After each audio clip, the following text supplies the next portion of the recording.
Okay ka lang? Pagod ka na? Ako rin. Kasi nakakapagod naman talaga eh.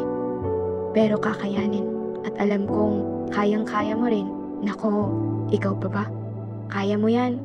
Kung pagod ka na, hindi naman required na magmadali ka para makarating sa malayong destinasyon ng buhay mo. Pwede kang magpahinga, pwede kang madapa, pero wag na wag kang susuko. Magpahinga ka, kahit saglit lang. Tsaka tumayo ulit at lumaban. Sumigaw ka kung gusto mo, umiyak ka kung gusto mo, pero wag na wag kang susuko. Kasi malayo pa ang mararating mo. Noon nga, pasuko ka na rin, hindi ba? Pero tignan mo kung asan ka ngayon. Akalain mo yun? Umabot ka rito. Kaya alam kong makakarating ka rin sa destinasyon mo. Kapit lang, malayo pa, pero malayo ka na. Nga pala, enjoy life because we only live once.